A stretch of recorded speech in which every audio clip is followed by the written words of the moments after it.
Tingi keessan keessaa bakka isin yoo sirreeffatan ganaa silkiin teessan akka ifiin formaatti hin taane godhantu jira. Viidiyoo tan haga xumura ishitti ilaallan har'a booda silkii tiyya namaatu koodiina duuba itti godhee yaalii itti godhee na jalaa haqamtee jettee hin yaaddattu. Viidiyoo tan haga dhumatti laali. Viidiyoo tan osoo eegalleen duratti chaanala keenya subscribe gochuudhaan follow nu godhaa. Silkii teenya setting jala seenna setting jala hogga seenne lock screen kajau kanarratti dhoonna lock screen jedhu irratti hogga jala deemne dhoonne secure lock setting kajau kanarratti dhoonna patternii silkii keenya irraa kaafna.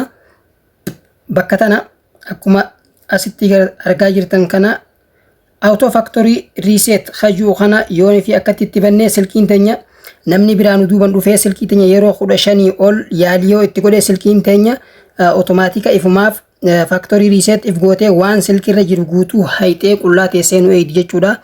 Kanaafuu akka silkiin teenya yeroo 15 tana booda yaalii yeroo 15 ifatti irratti godhamte booda hin cufamne godhuudhaaf waan kana akkatti cufaa dhiisnaa jechuudha. Asii